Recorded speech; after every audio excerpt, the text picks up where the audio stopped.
crepúsculo. Cada história encontra seu arquivo. Inscreva-se, curta e compartilhe esse caso.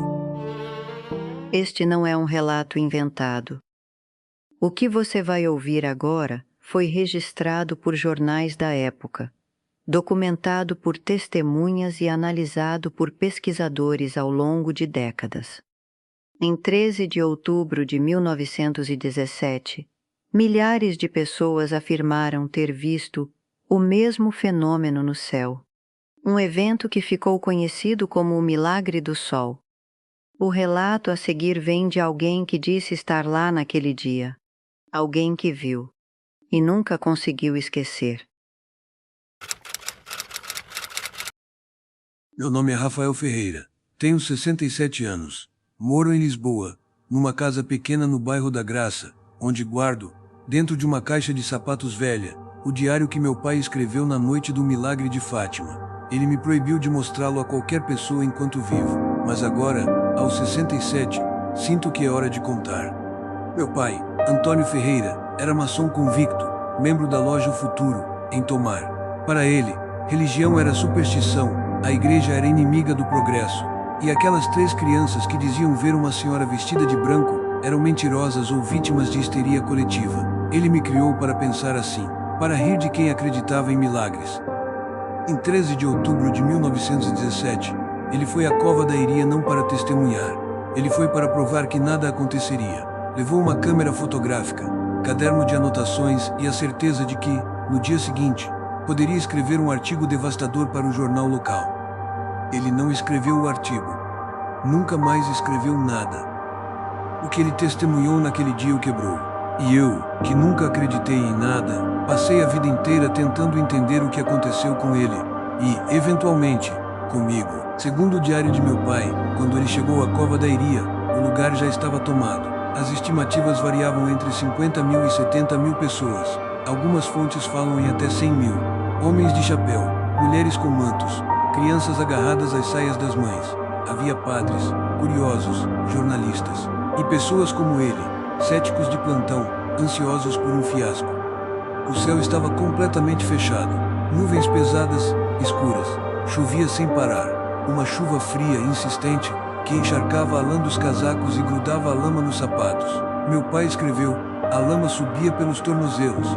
As pessoas tremiam, mas não iam embora. Eu achei aquilo uma idiotice. Fiquei, para rir depois. Ele posicionou-se perto de um grupo de jornalistas, onde pôde ouvir os comentários céticos. O representante do jornal, o Século Avelino de Almeida, um conhecido anticlerical, dizia em voz alta: daqui a pouco o sol vai se pôr, e nada terá acontecido. Amanhã escreverei sobre a farsa. E por um tempo nada aconteceu. O tempo passava devagar. Algumas pessoas começaram a ir embora, desiludidas. Outras riam. Meu pai já preparava mentalmente as primeiras linhas do seu artigo. Foi então que alguém gritou: olhem para o céu. Meu pai ergueu os olhos com sarcasmo, mas o que viu o gelou. A chuva simplesmente parou. Não diminuiu, parou. Como se tivesse sido desligada. Ele escreveu: o silêncio foi a primeira coisa. A água parou de bater nos guarda-chuvas. As pessoas baixaram os guarda-chuvas. Ninguém falava. As nuvens começaram a se abrir lentamente, revelando o sol. Mas não era um sol comum. Segundo o diário, o astro que apareceu não tinha o brilho ofuscante do sol. Era um disco opaco, prateado, que podia ser fitado a olho nu sem ferir a vista. Avelino de Almeida, o jornalista cético, largou o caderno no chão. Ele disse: isto não é normal. Isto não é normal. O jornalista Avelino de Almeida, que tinha ido a Fátima para provar que nada aconteceria, descreveu no dia seguinte, em seu próprio jornal: o astro lembra uma placa de prata fosca, e é possível fitar-lhe o disco sem o mínimo esforço. Não queima, não cega. Dir-se-ia estar se realizando um eclipse. Meu pai, o maçom, escreveu a tinta: um homem que me chamava de ignorante 5 minutos antes agora estava de joelhos. Eu não caí, mas minhas pernas tremiam. Foi quando aconteceu o que ninguém poderia explicar. O sol começou a girar, não como um movimento normal do céu, mas como um disco solto, rodopiando, emitindo cores: amarelo, vermelho, roxo, azul. Meu pai descreveu. O disco começou a tremer, a vibrar, como se estivesse solto do eixo do mundo. Lançava jatos de luz colorida para todos os lados. As pessoas caíam de joelhos como se tivessem sido atingidas por uma força invisível.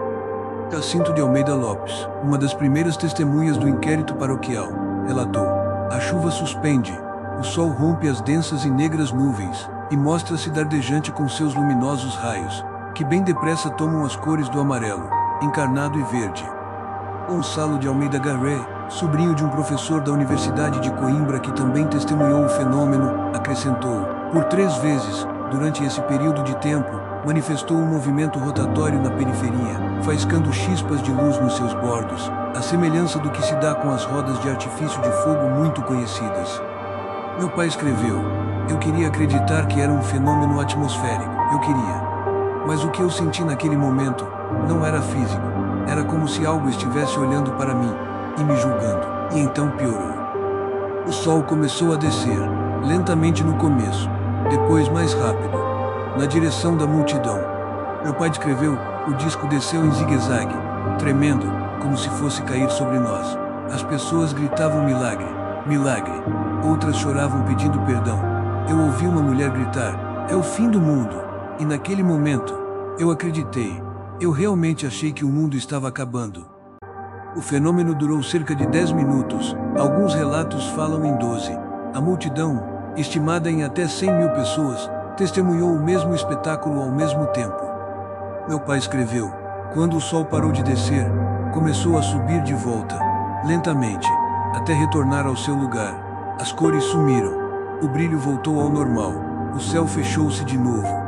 Por alguns segundos, ninguém falou nada. Era como se todos estivessem tentando entender se aquilo tinha realmente acontecido. Foi então que alguém percebeu algo estranho. As roupas estavam secas. Horas de chuva intensa, e ninguém estava molhado.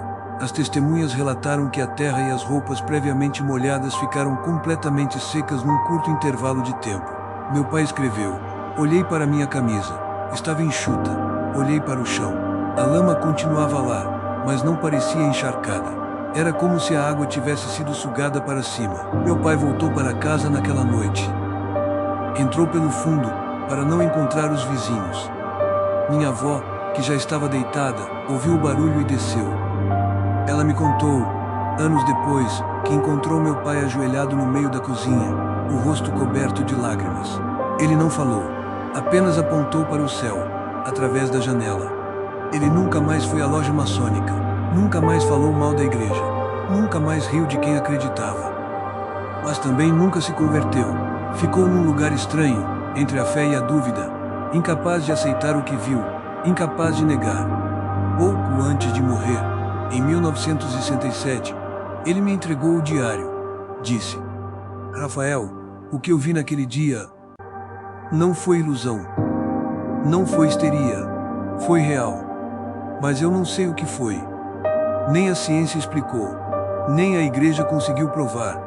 Ficou no meio, como eu. Anos depois, os céticos tentaram explicar. Disseram que foi um parélio, um fenômeno óptico raro causado pela refração da luz em cristais de gelo nas nuvens. Outros falaram em alucinação coletiva, histeria de massa. Um psiquiatra da Universidade de Lisboa sugeriu que as pessoas foram sugestionadas pelas profecias das crianças. Mas nenhuma explicação conseguiu reproduzir o fenômeno. Nenhuma conseguiu explicar como a chuva parou instantaneamente. Nenhuma conseguiu explicar como as roupas secaram. E nenhuma conseguiu explicar por que as crianças haviam previsto tudo com semanas de antecedência. A ciência não conseguiu provar nada. Nem provar que foi milagre, nem provar que não foi. O médico Dr. Almeida Garrett, professor da Universidade de Coimbra, que também testemunhou o fenômeno, disse: vi tudo distintamente e senti o maior pasmo. Que foi aquilo? Não sei. Só sei que foi qualquer coisa de extraordinário. O jornalista Avelino de Almeida, o mesmo que fora para rir, escreveu em O Século: aos olhos deslumbrados daquele povo, o sol teve nunca visto os movimentos bruscos, fora de todas as leis cósmicas, mas no sol bailou. Eu nunca fui a Fátima, nunca tive coragem. Mas às vezes, quando olho para o céu em dias claros demais, lembro do que meu pai escreveu na última página do diário. Se um dia você duvidar de mim, lembre-se, eu não acreditava em nada. Eu fui para provar que era mentira. E voltei de joelhos. O sol bailou, Rafael. E até hoje, ele ainda não parou de bailar dentro de mim. Nota do arquivo. O milagre do sol é reconhecido oficialmente pela Igreja Católica desde 13 de outubro de 1930. Em 1951, o Papa Pio XII teria presenciado um milagre semelhante nos jardins do Vaticano. As 3 crianças pastorinhas tiveram destinos trágicos. Francisco morreu em 1919, aos 10 anos, vítima da gripe espanhola. Jacinta faleceu em 1920, aos 9 anos. Lúcia tornou-se carmelita e faleceu em 2005, aos 97 anos. O caso continua aberto. Nem a ciência provou, nem a ciência desmentiu. Cabe a você, ouvinte, decidir onde termina a realidade e começa o mistério. Meu nome é Renato Alves. Tenho 48 anos hoje, mas a história que vou contar aconteceu quando eu tinha 32. Moro em Belo Horizonte, trabalho como motorista de entregas para uma distribuidora de peças agrícolas. Não é um emprego glamouroso, mas paga as contas. Na época, eu estava recém-separado, morando sozinho num kitnet no bairro Caiçara, e passava a maior parte do tempo na estrada. Minha mãe tinha morrido 2 anos antes, em 2007. Câncer. Rápido. Em menos de 3 meses ela se foi. Eu nunca fui religioso, mas depois da morte dela, qualquer fé que eu pudesse ter se dissipou de vez. Deus, se existia, tinha deixado minha mãe morrer sozinha num leito de hospital, com a mão fria agarrada na minha. Depois daquele dia, eu dirigi. Dirigi muito. Era minha fuga. A estrada não pedia explicações. O asfalto não perguntava como eu estava. O ronco do motor abafava qualquer pensamento que tentasse me alcançar.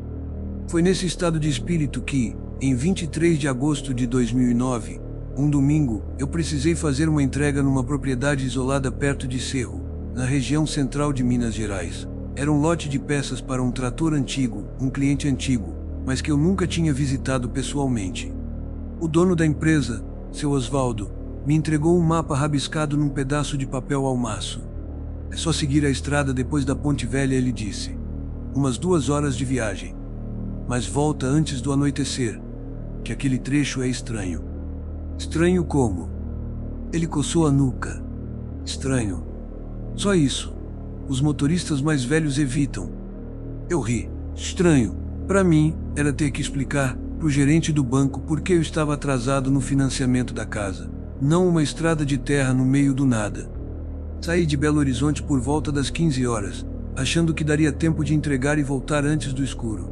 A caminhonete era uma Chevrolet S10 1997, cor azul desbotada, com 280 mil quilômetros no odômetro, e um rádio que só pegava AM quando estava de bom humor. A viagem de ida foi tranquila. Peguei a BR-381 até Sabará, depois a MG-010 até Conceição do Mato Dentro. O sol ainda estava alto quando entrei na estrada de terra que levava a Cerro. A paisagem era bonita, morros verdes, pastos, gado espalhado, cheiro de eucalipto e terra molhada.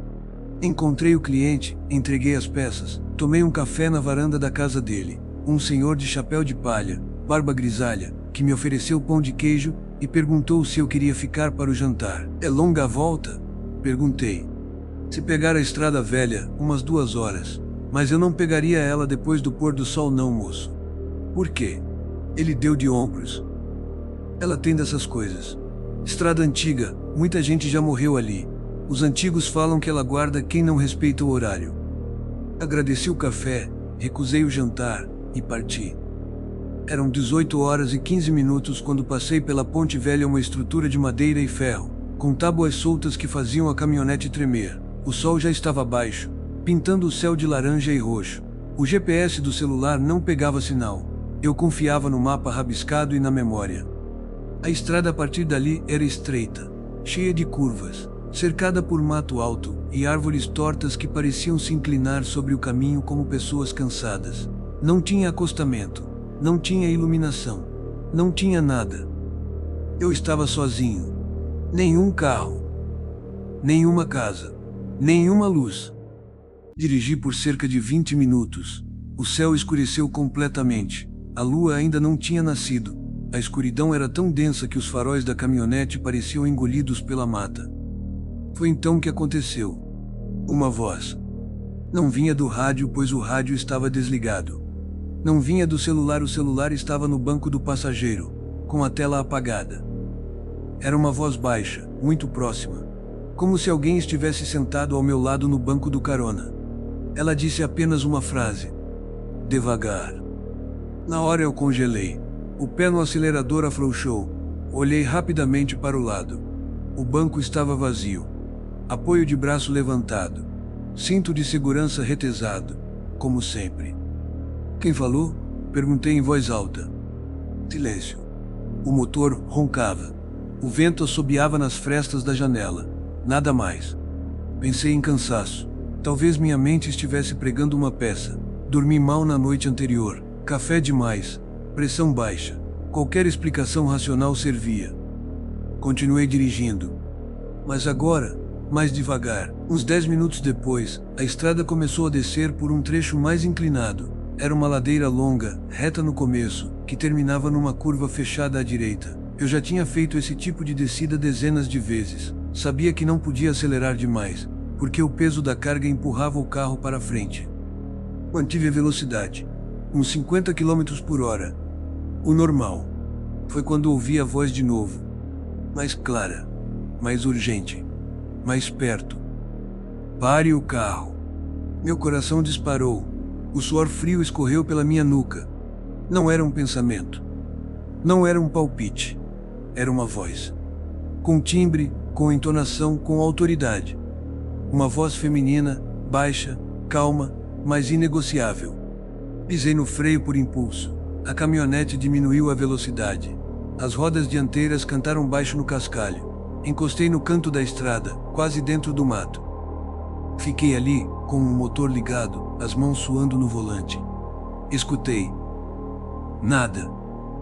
Apenas o ronco do motor e meu próprio coração. O que foi?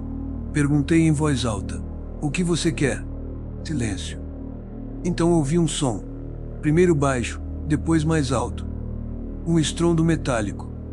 Ferro batendo contra pedra. Vindo da frente da estrada. Da curva. Desci do carro. As pernas tremiam. Peguei a lanterna que guardava atrás do banco e caminhei alguns metros até a curva. A luz da lanterna cortou a escuridão. E foi ali que eu vi. A ponte de madeira que atravessava um pequeno córrego tinha desabado. Não estava apenas quebrada. Ela tinha desmoronado por completo. Metade da estrutura estava caída dentro da água. As tábuas estavam quebradas, espalhadas pelo leito do rio como palitos de picolé. Os 2 pilares de madeira que sustentavam a ponte estavam tortos, um deles partido na base. Se eu tivesse continuado dirigindo na mesma velocidade 50 km, talvez 60, eu teria entrado direto na ponte. Não daria tempo de frear. A caminhonete cairia com tudo lá embaixo. Uns 6, 7 metros de queda. Água rasa, pedras. Não sobreviveria. Fiquei parado, olhando o desmoronamento. O tempo passou. Não sei quanto. 5 minutos? 10? A lanterna tremia na minha mão. Voltei para o carro com o coração na boca. Sentei, respirei fundo. Foi então que percebi algo que me arrepiou da cabeça aos pés. O rádio. O rádio que eu tinha deixado desligado estava ligado. Muito baixo, quase inaudível. Um chiado leve, com uma música no fundo. Reconheci a melodia. Era antiga. Minha mãe costumava ouvir ela nas tardes de domingo, sentada na poltrona da sala, bordando. Eu era criança. Lembrava do cheiro de café passado na hora, da luz da tarde entrando pela janela da cozinha, da voz dela cantando junto baixinho. Ave Maria, cheia de graça, o Senhor é convosco. Ela nunca foi devota, mas adorava essa música. Peguei o rádio. Desliguei. O silêncio voltou. Sentei no banco do motorista, as mãos no volante. Olhei para o banco do passageiro, vazio. Mãe? Sussurrei. Ninguém respondeu. Mas eu senti uma presença, leve, quente, como um abraço que não se vê, mas se sente, como o cheiro do café que ela fazia, como a mão dela penteando meu cabelo quando eu estava doente. A voz não falou mais. Fiquei ali por um longo tempo, o motor ligado, o farol iluminando a estrada vazia, a ponte desabada lá atrás. Depois de um tempo, respirei fundo, engatei a ré, voltei pelo mesmo caminho, saí da estrada velha e entrei na estrada principal, não olhei para trás. A voz nunca mais falou comigo. O rádio nunca mais ligou sozinho. Mas a música ficou. Hoje, quase 15 anos depois, eu ainda penso naquela noite. Não sei explicar o que aconteceu. Não sei se foi Deus. Não sei se foi minha mãe. Não sei se foi um anjo ou se foi algo que simplesmente usou a lembrança dela para me salvar. Meu tio, que é pastor evangélico, disse que foi milagre. Meu amigo engenheiro disse que foi coincidência que a ponte desabou depois que eu passei, não antes. O barulho que ouvi pode ter sido a queda. Mas o barulho veio antes de eu chegar na curva, e o rádio estava desligado. Eu já tentei encontrar explicação. Pesquisei sobre acidentes naquela estrada. Descobri que, em 2004, um caminhoneiro caiu na mesma ponte. Morreu afogado no córrego. O corpo só foi encontrado 3 dias depois. Dizem que, até hoje, motoristas que passam pela estrada velha à noite ouvem o rádio chiando sozinho. Uma música antiga. Uma mulher cantando. Não sei se é verdade. Não sei se é lenda. Só sei de uma coisa. Se eu não tivesse ouvido aquela voz, eu não estaria aqui para contar essa história. E às vezes, quando estou dirigindo sozinho, tarde da noite, com o rádio desligado, eu ainda sinto uma presença, leve, quente. Como se alguém estivesse sentado ao meu lado. Nota do arquivo. A estrada velha de Cerro foi asfaltada em 2015. A ponte que desabou nunca foi reconstruída. Moradores da região contam que, em noites de lua cheia, é possível ouvir uma música antiga vindo do vale, uma mulher cantando baixinho, como quem embala alguém para dormir. O caso não está nos registros oficiais, mas quem conhece a região sabe. Não se anda naquela estrada depois do anoitecer.